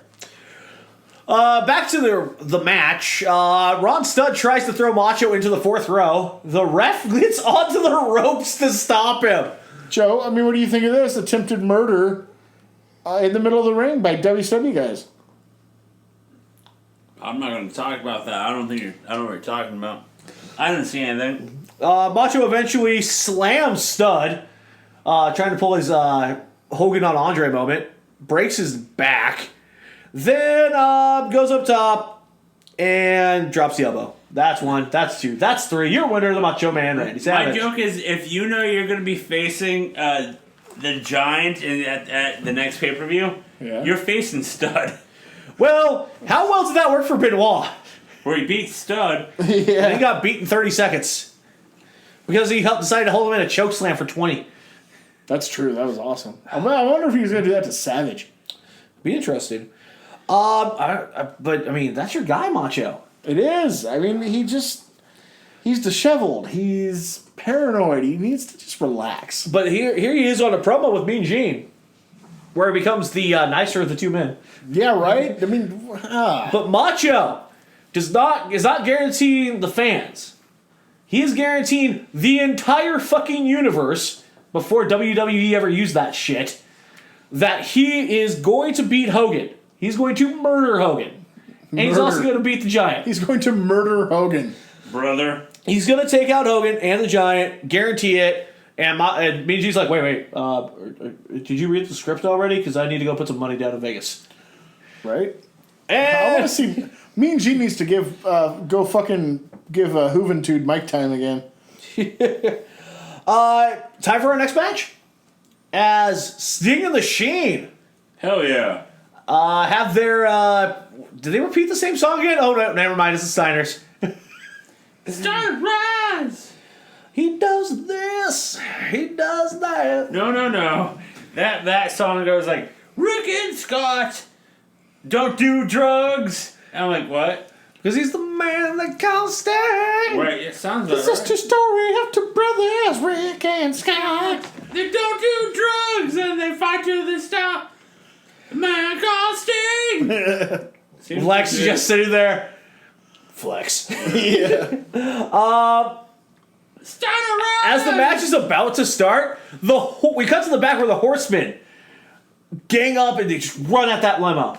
Yeah. They open it up and there's nobody in it. They're inside! God, no shit. We watched him go inside. Yeah, let's get him. Get the monsters! We get our Fall Brawl promo, and then I'm thinking, who starts this match? Oh, I know. It's Rick and Lex. Because Scott's still hurt. And then, okay, let's talk about this. So we get a collar and elbow tie-up between Rick and Scott, or Rick and Lex. Yep. Rick wins. Yeah. Lex falls backwards, bumps into Nick Patrick. Yeah. They relock up into the collar and elbow. Nick Patrick turns around to just some random corner of fans and starts pointing at them, and the bell rings. Yeah. We then find out that Nick Patrick has called for a disqualification because he was attacked by Lex. That's baloney. You cannot hit a ref. You cannot hit a ref, but Ric Flair can shove one down, and then Well, to the be ref fair, shoves back. Yeah, the ref shoves him back down. That match continues. Yes, but why does little Miss Nick Patrick need to? Whoa, that's not proper, man. Oh, I'm sorry, little Miss Nikki Patrick. Whoa, man. Can I ask a question? I guess this is 96. I guess you can get away with that. Can I ask one question? Yes. Did Luger did Luger touch Nick Patrick? Yes. Not by force. Yes or no? Was there contact between the wrestler and the ref? I guess. Yes, there is. I rest my case. I mean, really. And to be perfectly honest, the ref that we always see with Nature Boy, isn't the senior official in WCW for a reason. Nick Patrick can't handle it. I got it from Jackie Childs. Don't worry about it. Yeah, that's a. Lex and Sting are not pleased about this. Well, yeah, they just lost a match on Luger's boneheaded testosterone. Oh no! It's that little Miss Nikki couldn't handle the little bump she got. So with this, they chase Nick Patrick to the back as these two jacked to the gills wrestlers are about to murder a referee for making a call. They should. Damn right. Joe, it's not looking good for your side here. No. I'll have my rebuttal at the end of the show. Okay. Well, good thing we're at the main event. Thank God. As the Four Horsemen, literally all of them, with women Liz and Deborah, take on the Dungeon of Doom with Jimmy Hart. This is Big Bubba Rogers, Taskmaster, and the Faces of Fear. Is this feud ever going to end? No. We start with Mongo and Taskmaster, and that goes poorly. About as well as it sounds like it would go. It did not go well. It did not. Also, we find out from Eric Bischoff's Sports Center. Yeah, right. That the Carolina Panthers beat the Atlanta Falcons. In that game, Kevin Green, 3 tackles, 2 sacks. He's going after LT's low record. Hey, Joe? Yeah. Are they paying Kevin Green's salary for the Panthers? Probably. I mean, the way they're pumping this guy nonstop.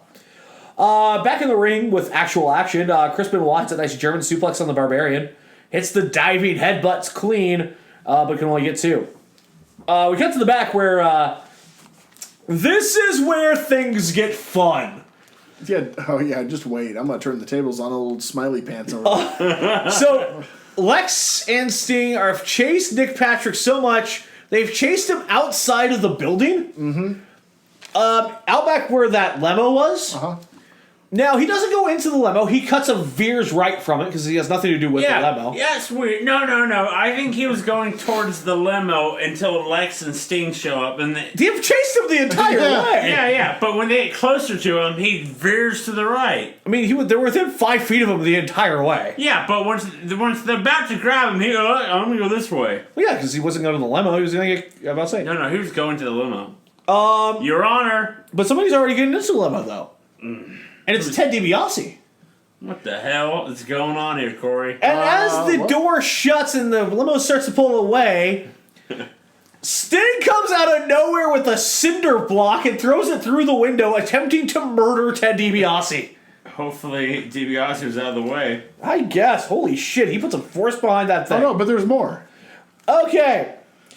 As the limo pulls away, shit, what are we going to do? I know.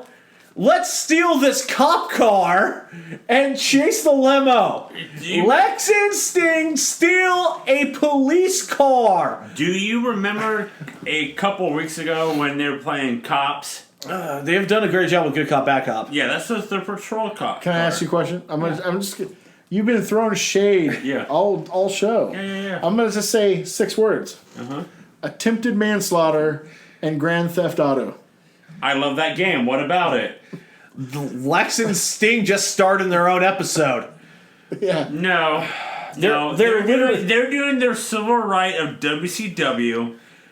To steal police vehicles, No, which is to get to the bottom of everything right And now. let's not forget, Sting also shoves a cop out of the way is true. to steal his No, So wait, I think he assaulted a police that officer. No. Which That is- cop car was open. Let's call that a misdemeanor for shoving the cop. Oh, no. Is stealing a police vehicle a felony offense? Yes. I ask you, who are the real bad guys here? The NWO. Why? And Nick Patrick. Did they just steal a cop car? No, they did not. Jeff, whose side are you on? He's playing I'm devil's down the advocate. I'm down the middle right here.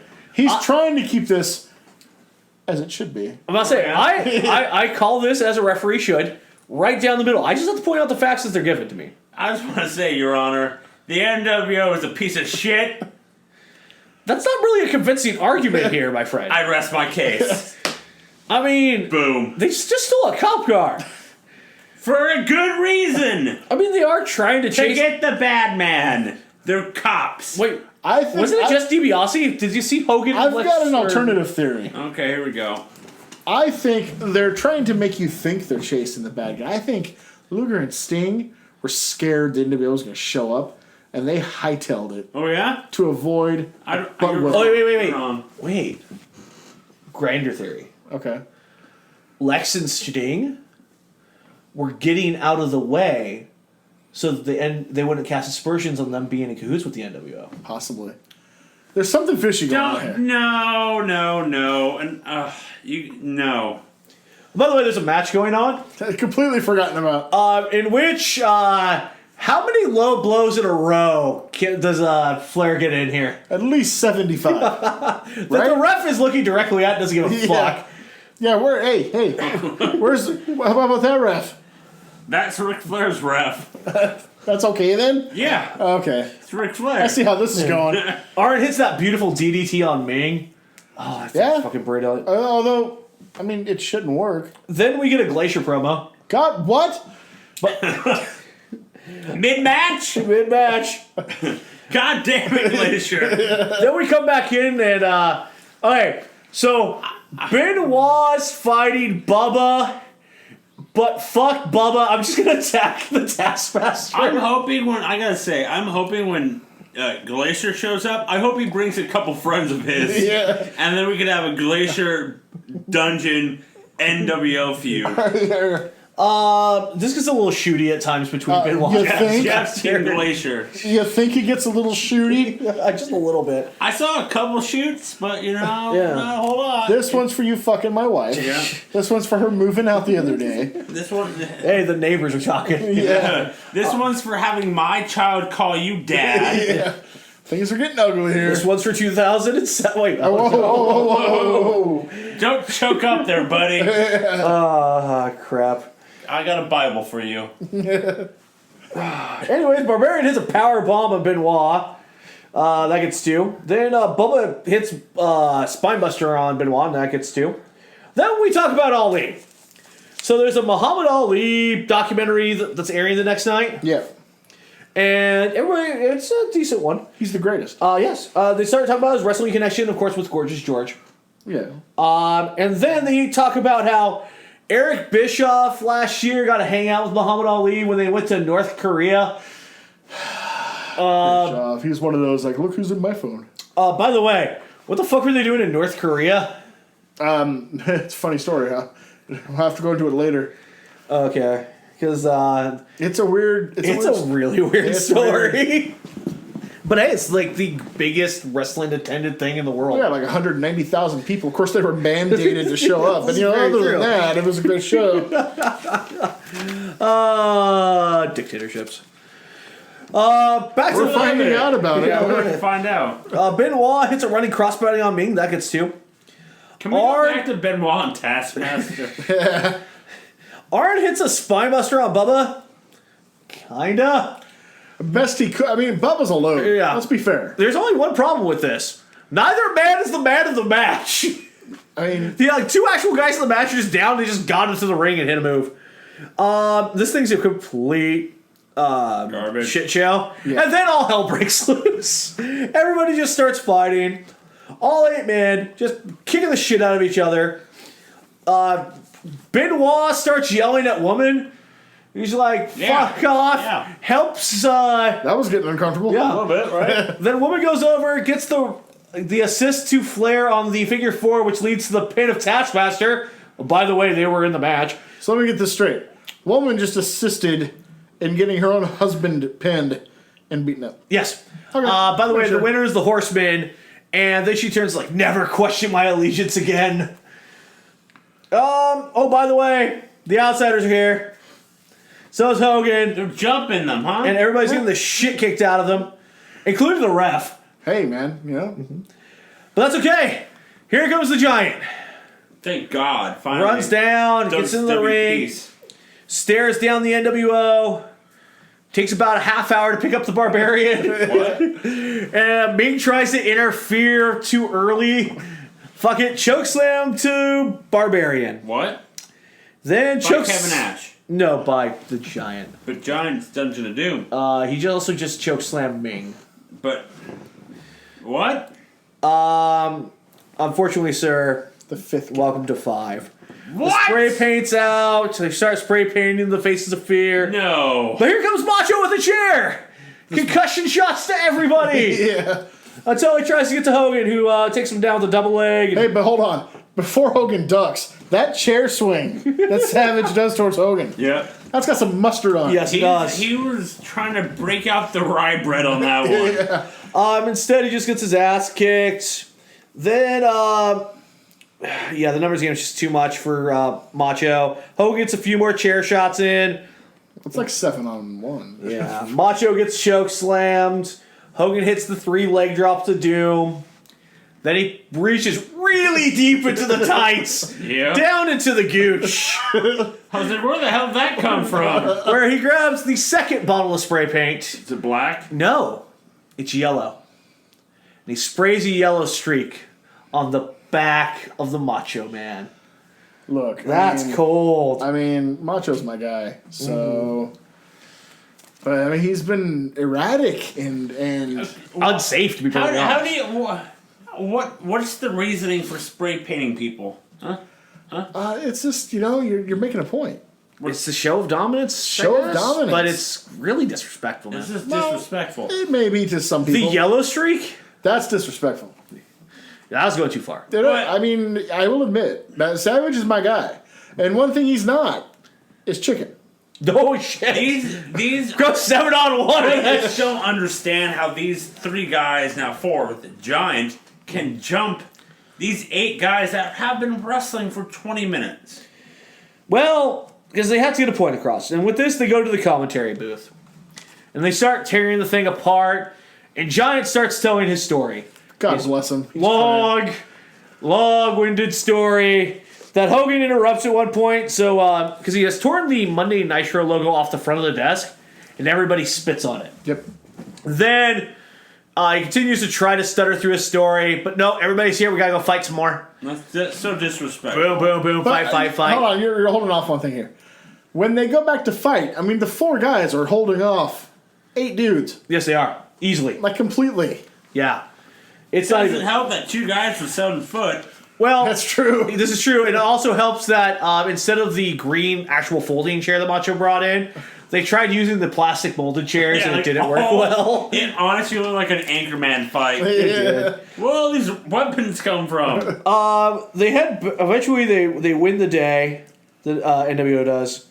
They go back to commentary, and they say, "You can like it, or you can don't like it. It's the best thing going today. You have stolen the catchphrase of the Horsemen. That is a sign. That also really can't be disputed right now. They're kind of kicking everybody's ass. Let's call it like it is. They're whipping ass. They are. And It's you know what? dominant. And before you even mention it, Joe, I'm gonna go ahead and say it. You guys deserve this. The way you treated Giant for a month now.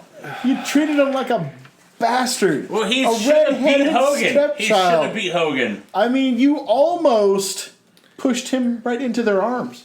He should have beat Hogan. Also, did you hear the stuff that was in Hogan's house? Well, I don't need to hear about it. 7 Harley Davidsons, 8 Mercedes, and a real bitch. Shut up. What did you just say? I said, yes, I heard about it. Oh, not you.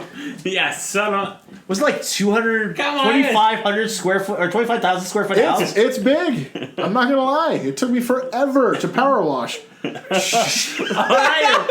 you're working it?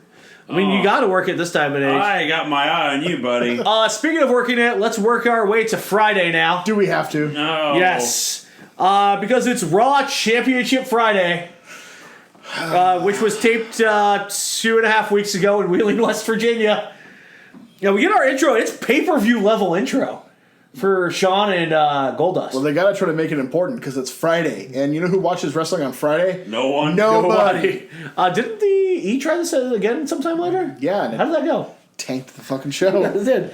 But hey, this is important. Triple H is back. All right. But no, some dude named H.H. Helmsley.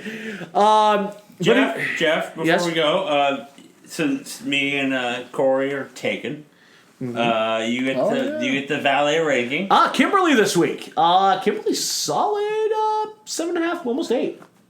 She was pretty. Pretty high up there. She's pretty. I wonder if she was a porn star. She kind of looked like it, didn't She really did.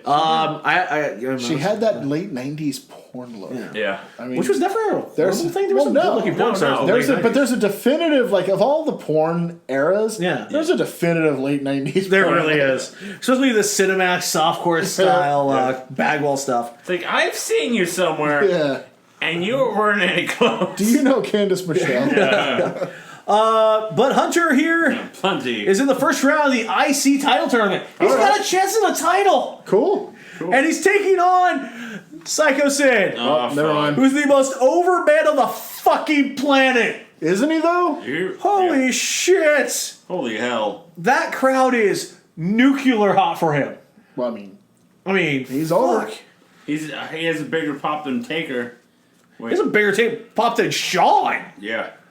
At the moment, yeah. No, he's fucking over. He's huge. And probably a bigger pop than NWO. Well, Yeah. I don't know. Well, we'll see about that. He's over. We get a review because I guess Hunter's had a storyline Well, kind of. that Mr. Perfect keeps on stealing his women. Well, I mean, come on. I mean, you have the choice between Hunter or Helmsley, who's... let's give fairness here. He's got a tremendous head of hair. He does. Oh, my God, that mane. But then, perfect. It's perfect. I mean, his name is perfect. For a reason. If you're a late 90s Cinemax adult actress, and you could pick between that mane Named Kimberly. or Mr. Perfect, And his amount of coke. yeah, what are you going to pick? I mean, he is from Minnesota. There's a lot of coke involved. So as for the match, Sid hits a big boot. Hunter actually hits a swinging neck breaker. He got offense. Well, we'll see. Then Sid hits him with a one-handed choke slam. Holy shit. Then powerbomb. To hell. He ate all of that powerbomb. Yeah, he did. For the 1, 2, 3, your winner, and advancing into the IC title tournament, Sid. And then I Mr. feel like I'm going to see that power bomb again tonight. Yeah, you might. Also, Mr. Perfect came out and then played Mr. Steal Your Girl. No. And him and Kimberly walk off into the sunset. And then they boned. You say that so definitively, like you know for a fact. Like you were there. Is this your Minnesota connection? Minnesota, you learn things. You make it sound like it's fucking Hell's Kitchen. You learn things. Dude, in the main streets of Mankato, Corey, it's 1996. There's going to be a lot of things you haven't done yet. speaking of which, it's time for Joe's favorite time of the show. The Ahmed Johnson updates! No. If there was ever a place where the NWO needed to attack, Yeah, please attack Ahmed. at home. Mainly because, by the way, he is coming back. Fuck. And doctors say it could be by the end of the year. No. God damn it. I'm glad he's not dead. Like, I'm glad Yeah. he's better. Hey, I want to see him Ahmed, good live a job good on life. not dying.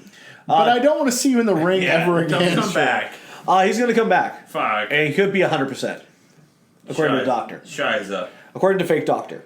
By the way, You say fake doctor. It was a real injury, and we're not. This isn't a storyline. but I feel like the doctor didn't feel real. It could. He might not have been. He looked awful goofy. Fake doctor, give me the news. Please That- don't bring on my Hey. back.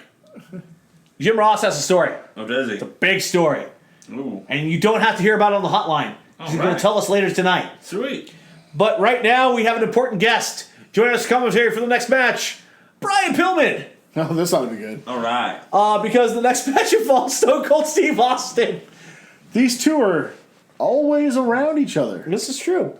It's another first round title, IC title tournament. Let me match. guess who he's wrestling. Might it be Wildman Mark Mara? Why, yes, it is. And Sable's tits are there too. That was the best part of the match. Yes, it was. By the way, Pillman says he is very close to the heart. Mm-hmm. Obviously, trained in Canada, trained at the dungeon. Yep. And because of his close connection, he, at In Your House Mind Games, will have an interview with Bret Hart. Ooh. Where everything will be cleared. He'll talk about his comeback and everything.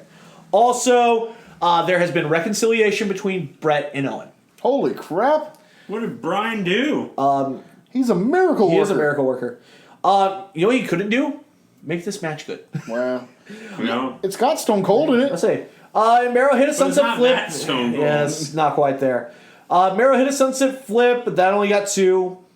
But there is a decent back and forth during the middle section of this match. As we work our way to the end, by the way, word from the back, Triple H and Mr. Perfect had to be separated. It's probably more likely that Mr. Perfect and Kimberly had to be separated, if you know what I mean. Well, they came apart, and then they came back together, and they came apart, and they came back together, but eventually they fell apart. Oh. But he left her with a lovely gift. I bet he did. I mean, those pearls, I mean, I knew it was coming. I knew it was coming. That's what she said. that's what she said, and she was not disappointed. Austin hit that waistlock stun gun. Wait. Who told you that, Jeff? We don't talk about Minnesota. Oh, wait. Oh, okay. What happens in Minnesota Stays in Minnesota. Eh? Or as I call it, South Canada. There you go. The mean streets of South Canada. Austin with the waistlock stun gun gets 2 off of Where's your that. posse? Do you think we could trade Minnesota for Vancouver? Hey, I'd be okay with that. There'd be no difference. wait, we do get Tim Hortons that way. Hey, man, whatever floats your boat, eh? You oser. As for the end of the match, okay, so Mero's on the outside. This match is still going, so Yes. no one cares.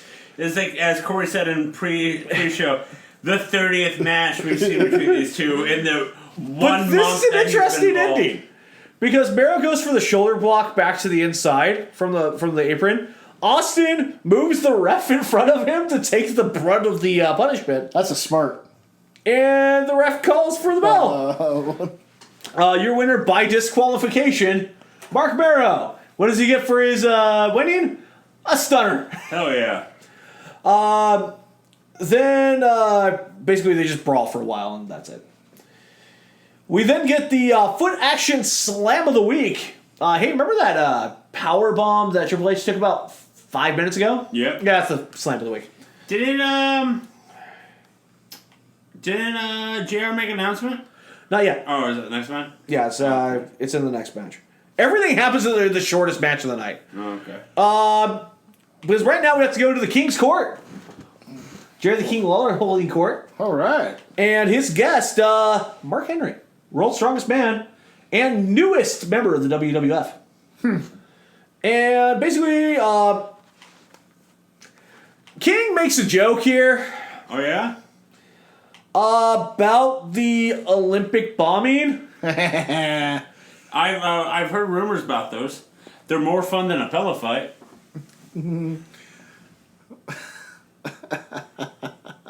At least nobody died on this one. I guess that makes it okay. To That's make half the jokes of. fun. Hey, no joke is out of bounds as the comedy legend goes. This is I very agree with that. Terrorism. So does Jerry Terrorism. Lawler. You gotta say, he loves terrorism. It's fun for everyone. Okay. It is. With You that, can do it at home. You can do it. No, don't say home. Joe, We've already lost one Saturday Night Live writer due to that joke like that. Hold on. can you not get us on the NSA watch list, You can do Joe? it at Jeff's house at I'm going. if you want to know more information about terrorism, call Jeff at 54. No. Okay. Email him at the no. Okay. Anyways, King Tinder him at Jeff Mack at Tinder. No, it's Jeff Mack Terrorist. Terrorist. Tinder. If he has a jib jab on his head, he's fine. Oh, wow. Holy fuck. Shit, Joe! You racist son of a bitch! It's part of the gig. Remember that? Nothing's out of bounds. Joe, you racist ignorant You didn't slut. see that racist Saved by the Bell episode? That's where I learned it from. Oh my god. I learned it from Slater. Anyways, King challenges Mark Henry to a match, but he isn't ready. King pushes him, and Mark Henry's like, okay, yeah, I'll kick your ass. So that's happening. And we get to our next match, where Mankind with Paul Bearer takes on the Pug, Alex Oh Porto. my god. Basically, the only thing with this is every bit of news we get along with the match, which is Taker had to be put in the hospital last week. But he was wrestling next week because it was taped 3 weeks ago. Exactly. And JR has breaking news. Are you ready for this, gentlemen? Sure. Yeah. According to sources close to him, very soon we will have the return to the WWF of Big Daddy Cool Diesel and Razor Ramon. Wait, what? The bad guy Razor Ramon and Big Daddy Cool Diesel returning to the WWF. Diesel's coming back. I can start making my noises again. Hey, that's his very good sources. He has very good sources, he says. I have incredibly good sources that say that is not happening. Here's the thing. Diesel and Razor Ramon are returning. Don't say no more. Don't worry. Don't worry about it. They are returning. They're I back soon. I can tell you.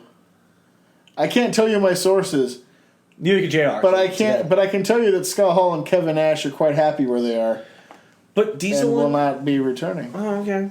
Well, we'll see who ends up being right here. Again, I can't tell you my sources other than the fact that it's those two, and they will not be returning. But according to JR's source of Vince, Yeah, right. Mankind he hits the running corner knee, hits the swinging net breaker. Blah blah blah. JR also met something very interesting in Stamford, Connecticut this weekend. Oh, yeah? At WWF offices. Who? Why that would be inspiring gold medal winner from the 1996 Olympics, Kurt Angle. Get in the ring and prove it. He did win a gold medal with a broken fucking neck. Let's see what you got, Olympic boy. Sounds like it has been. Never was. Oh. The Pug eats the mandible claw. Mankind wins, by the way. Then we cut to the Canadian Experience, Oh my god. in which Sid and a bunch of Special Olympians. No. Before you get to the Special Olympian, the very first shot, it looks like Sid is ready to fight the elephant. And he does try to beat the elephant one-on-one in tug-of-war and loses. But with the help of the Special Olympians of Canada, is able to beat an elephant in tug-of-war. I believe he's. Spoiler alert, it's the trainer going back up. Back up. I believe he's crazy enough to take a swing at that elephant. No, did you see Sid wearing the glove? He was just playing softball and Oh yeah, they field. did play softball there as well because Sid has that in his contract. Of course. Then they had a big old signing where Taker tried using a different look. It might become very popular around 2000. He had a bandana on, and it looked pretty American. It looked kind of badass to me. It looked like it, yeah. Well, that's not hitting the subtlety hammer. Okay. Back from Canada to possibly the worst thing of the entire week. Oh, you forgot. They showed the Canadian Experience wrestling night, Oh, they had wrestling. and they had Roddy Piper there. Piper did show up. I saw forgot about that. Piper Yeah. there. Yeah, that was cool. And once again, go to WWE events because anything can happen. This is very true. Not lately, but then. Then it was a thing, yeah. Go to WWE events in 96, build a time machine, go back in time. I'm quantum leaping back. Can you make this next segment not happen? Nope. Because Bob Backward's out here to cut a promo. He wants to be God again. No, he wants to bring in his guy to win the WWF Championship. Okay, Bob, it's not 1978. All right, can I bring up my the man that's going to also be helping? Oh yeah, he has a trainer. Somebody he absolutely despised, abhorred, but now he's bringing him in to be the trainer because there's nobody he respects more, and that would be the Iron Sheik. And when my man I bring in, he's going to win the WWF champion. Oh, that's Shiki Baby! Shiki Baby hit the train! Great double F superstar! And if anybody get in the ring with him, he'll break your back, make you humble! You just sound like Sheiky meets the American Dream. A little Hey, bit. awesome. Which is actually more coherent than Sheik was in this actual promo. I would love to see the American Sheik. Oh my god, we might get that soon. Yeah, I honestly thought someone was feeding Backlund's lines in this because he was looking away from the camera and then looking at the camera's side angle. I don't know. It was just like, all right, can we finish this? Well, Backlund is crazy. He is crazy as shit. But this was officially a train wreck. Oh, yeah, and it gets worse. By the way, the new fall season for the WWE, or WWF, starting soon. Yeah, that was kind of weird, wasn't it? Yeah, they're weird. They try to go TV scheduled instead of their actual year that ends and begins at WrestleMania. Yeah, well, I know what's going on, and it's the fact that WWF Superstars is moving from syndication to the USA Network. Ooh, very nice. On Sunday, September 21st. That's big. Yeah. Almost as big as our next match. Almost. As it's the WWF title on the line. As Goldust with Marlena takes on Shawn fucking Michaels with Jose Lothario. My 2 cents would be do we have to talk about this match because of the final commercial break? That we really don't have to talk about. We'll get to it. We'll get to that. First, Taker cuts a promo, and that's a thing. Sean almost gets pulled into the fucking crowd. That girl wanted her some of HBK. Yes, she did. Sean throws Goldust over the top rope twice, and then starts doing Goldust mannerisms. His theme song hasn't stopped playing yet. Jeff, do you want to tell them who sponsors this match? Well, Joe, that's very poignant you point that out because I know you are the one of us, as we mentioned when his first came up as a story here on the Monday Night War Stories. That you were our official go-to guy when it came to the information about Shawn Michaels and Playgirl. Oh yeah. We his magazine's coming out on Friday. Okay. Next Friday, adults only. Yeah, it was fun. It was a good experience. Had a lot of time at that shoot? Yeah, we were hanging loose. Jesus Christ. Anyways, Goldust hits the sliding uppercut. That's a very physical match to start with. Marlena gets to blow smoke in Sean's face. Was there a centerfold? Yeah. Oh yeah. Joe has... Didn't you see that? It's in Joe's room. that's It's right above his bed. You know, Colonel Parker did Playgirl once. The first ever 4-part centerfold. He had to flip it over for the other side. There was 4 magazines. Mankind is in the back and he has a surprise for HBK. I bet he does. He's a demented fuck. He is. I mean, they're going to wrestle at the pay-per-view. Sean hits the flying forearm slam, flying crossbody, but Goldust rolls through that and when he gets 2. Then we cut to commercial and get the promo for Mind Games. You know, where Shawn Michaels is taking on Mankind for the fucking title. Alright, so let's end this Raw now, please. This is problematic. Yeah, a little You bit. gave away the ending of this match. So Shawn drops the elbow, Marlena distracts, Goldust goes for the curtain call, Shawn escapes, goes up top, moonsault. 1, 2, 3. Your winner, Shawn fucking Michaels. Do you think it was a coincidence that he hits a moonsault and pins him with his crotch in his face? Or do you think Vince carefully planned that finish God out? damn it, put your nuts in his face. Yeah. Ow. No, that's not what he said. Oh, God damn it, probably put your nuts in my face. I mean, put your nuts in his face. Wait a minute. Mankind sprints through the crowd, and To cuddle mommy. then Mankind and Goldust get together. They're going to gang up on Shawn, but he slips through the middle. You said they're going to gay up on Sean? Gang Okay. Yeah. Gang up on Sean. He Close. slips We can do between them. and squirts out to the outside. Jesus Christ. Phrasing between that and the Playgirl spread. What the fuck is going on in this past 20 minutes of Raw? Vince McMahon's Ultimate Fantasy in 1996. It's happening, Pally. I just blew out my zipper, goddammit. Gotta get new slacks. Holy shit, that was a lot to go through. Yeah, it was. Yeah, it was. So that being said, do we have any ratings for this? Yeah, not for Raw. I could not find it. For the Friday? Yeah. I was afraid that was going to be the case. Yeah, so let's see How about the unopposed Nitros? First Nitro got a 4.2. Woo! We broke 4. Woo, shit! Yep. How about the second week? Second week got a 4.3. So, here's what you call domination. I knew he would get that fucking theme song in here, Somehow. Joe. Oh, shit. Let's see if they can also dominate the award show.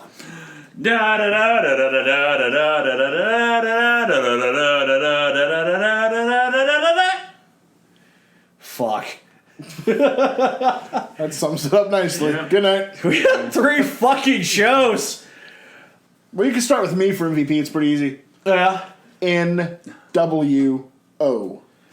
Yeah. Complete domination both weeks. It's looking easy. Joe, you have a rebuttal?